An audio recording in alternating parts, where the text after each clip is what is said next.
തൃശൂരിലെ vote ക്രമക്കേടിൽ ഗുരുതരാരോപണവുമായി CPI. BJP ജില്ലാ committee ഓഫീസിൽ 10 വോട്ട് ചേർത്തുവെന്ന് VS സുനിൽകുമാർ ആരോപിച്ചു. അവരാരും തൃശൂർ മണ്ഡലത്തിലെ വോട്ടർമാരായിരുന്നില്ല. തൃശൂർ കൌൺസിലർ ആതിരയുടെ വീട്ടിലാണ് സംസ്ഥാന ഉപാധ്യക്ഷൻ ഉണ്ണികൃഷ്ണൻ മാസ്റ്ററെ വോട്ട് ചേർത്തതെന്നും VS സുനിൽകുമാർ പറഞ്ഞു. ക്രമക്കേടിനെക്കുറിച്ച് തെരഞ്ഞെടുപ്പ് കമ്മീഷൻ തന്നെ മറുപടി പറയണമെന്നും CPI നേതാക്കൾ ആവശ്യപ്പെട്ടു. ഇത് വഞ്ചനാപരമായ നിലയിലാണ് ഇവിടുത്തെ വോട്ടേഴ്സ് ലിസ്റ്റ് ഉണ്ടാക്കിയിരിക്കുന്നത്. ബൈ ഫ്രോഡ് എന്ന് പറയുമ്പോൾ നിയമത്തിൻ്റെ അടിസ്ഥാന തത്വം ഫ്രോഡ് വിഷിയേറ്റ്സ് എവറിത്തിങ് എന്നൊരു അടിസ്ഥാന നിയമതത്വം അനുസരിച്ച് അത് BJPയുടെ ജില്ലാ കമ്മിറ്റി ഓഫീസ് ദീൻദയാൽ സ്മൃതി മന്ദിരത്തിൽ മാത്രം 10 വോട്ടുകൾ BJP ചേർത്തിട്ടുണ്ട്. BJPയുടെ ജില്ലാ കമ്മിറ്റി ഓഫീസിൽ ആരാണ് താമസിക്കുന്നത്? BJPയുടെ ജില്ലാ കമ്മിറ്റി ഓഫീസിൽ താമസിക്കുന്ന ആളുകൾ ബാക്കി 8 വോട്ടുകളും വീട്ടു നമ്പർ പോലും കൊടുക്കാതെ ദീൻദയാൽ മന്ദിരം എന്ന പേരിൽ മാത്രം വോട്ടുകൾ ചേർക്കപ്പെട്ടിരിക്കുകയാണ്. ഉണ്ണികൃഷ്ണൻ മാഷിന്റെ പേരാണ്, മലപ്പുറം ജില്ലക്കാരനാണ്. ഇവിടെ ശ്രീ KP രാജേന്ദ്രൻ സൂചിപ്പിച്ചിട്ടുള്ള അദ്ദേഹം കൊടുത്ത പരാതി, ആ പരാതിയിൽ ഇൻലാൻഡ് ഉദയ എന്ന് പറയുന്ന ഫ്ലാറ്റിൽ പെട്ടിട്ടുള്ള വ്യക്തിയാണ് ഷാജി എന്ന് പറയുന്ന വ്യക്തി. അത് BJPയുടെ സംസ്ഥാന ജില്ലാ നേതാവാണ് KR ഷാജി. തൃശ്ശൂരിലെ പല ഫ്ലാറ്റുകളിൽ കേന്ദ്രീകരിച്ചുകൊണ്ട് ആയിരക്കണക്കിന് വോട്ടർമാരെ ചേർത്തിട്ടുണ്ട്. അവിഹിത വോട്ടർമാർ, അന്യായ വോട്ടർമാർ, നിയന്ത്രിത വോട്ടർമാർ.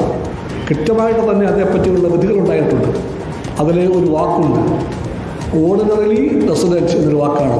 ആ വാക്ക് ഈ ചർച്ചയിൽ ഉടനീളം പ്രധാനപ്പെട്ട ഒന്നാണ്.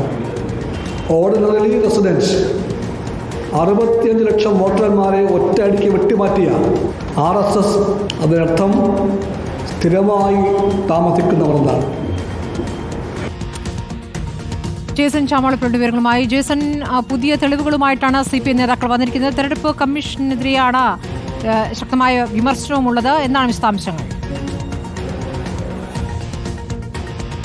സ്മൃതി, തൃശ്ശൂരിലെ വോട്ടർ പട്ടികയിലെ ക്രമക്കേട് സംബന്ധിച്ചുള്ള അന്വേഷണം CPIയും കോൺഗ്രസും തുടരുക തന്നെയാണ്. ഒരു പടി കൂടി മുന്നിൽ കടന്ന് വിശദമായ പരിശോധനയിലേക്ക് കടന്നിരിക്കുന്നു. അതിൻ്റെ ഓരോ ഘട്ടങ്ങളിലും ഓരോ തെളിവുകളും പുറത്തു വരുന്നുണ്ട്. ഇപ്പോൾ ഇന്ന് VS സുനിൽകുമാർ പുറത്തുവിട്ടത് BJPയുടെ ജില്ലാ കമ്മിറ്റി ഓഫീസായ ദീൻദയാൽ മന്ദിരത്തിലെ 10 വോട്ടുകളെ സംബന്ധിച്ചാണ്. ഈ 10 വോട്ടർമാരും തൃശ്ശൂരിലുള്ളവരല്ല, തൃശ്ശൂർ ലോക്സഭാ മണ്ഡലത്തിൽ ഉൾപ്പെടുന്നവരല്ല. അതുകൊണ്ട് തന്നെ ഇത് ക്രമവിരുദ്ധമായി നിയമവിരുദ്ധമായി ചേർത്തെന്നാണ് സുനിൽകുമാർ ആരോപിച്ചത്. അതോടൊപ്പം തന്നെ വലിയ രാഷ്ട്രീയ ആരോപണമാണ് CPIയുടെ സംസ്ഥാന സെക്രട്ടറിയായ ബിനോയ് വിശ്വം ഉന്നയിക്കുന്നത്. അതോടൊപ്പം തന്നെ രൂപതാ അധ്യക്ഷന്മാർക്ക് വലിയ രീതിയിലുള്ള വിമർശനവും അദ്ദേഹം അവർക്കെതിരെ ഉന്നയിക്കുന്നു. കേക്ക് വാങ്ങിയും അതുപോലെ തന്നെ കിരീടം ഏറ്റുവാങ്ങുമ്പോഴും മനസ്സും ഇളകുന്നവർ ഈ അനുഭവങ്ങൾ കൂടി തിരിച്ചറിയണമെന്ന് ബിഷപ്പുമാർക്കുള്ള മറുപടി നൽകുന്നു. വിചാരധാര ബിഷപ്പുമാർ വായിക്കണം, അപ്പോഴേ സത്യം മനസ്സിലാകുമെന്നടക്കമുള്ള രൂക്ഷമായ വിമർശനം ബിഷപ്പുമാർക്കെതിരെയുണ്ട്. അതുപോലെ തന്നെ BJPക്കെതിരെയുണ്ട്. ഒരു രാഷ്ട്രീയ ആയുധമായി ഈ വിഷയത്തെ മാറ്റാൻ തന്നെയാണ് CPIയുടെ തീരുമാനം. മറ്റന്നാൾ വൈകിട്ട് CPIയുടെ നേതൃത്വത്തിൽ വലിയ റാലി തൃശ്ശൂരിൽ നടത്താനും CPI തീരുമാനിച്ചിട്ടുണ്ട്. ഏതായാലും പരിശോധന തുടരുകയാണ്. കോൺഗ്രസും CPIയും തുടർ നീക്കങ്ങൾക്ക് വേണ്ടി. സ്മൃതി, CPIയുടെ പ്രതികരണവും വിശദാംശങ്ങളുമാണ് ഇപ്പോൾ ജേസൺ ചാമളപ്പിൽ നൽകിയത്.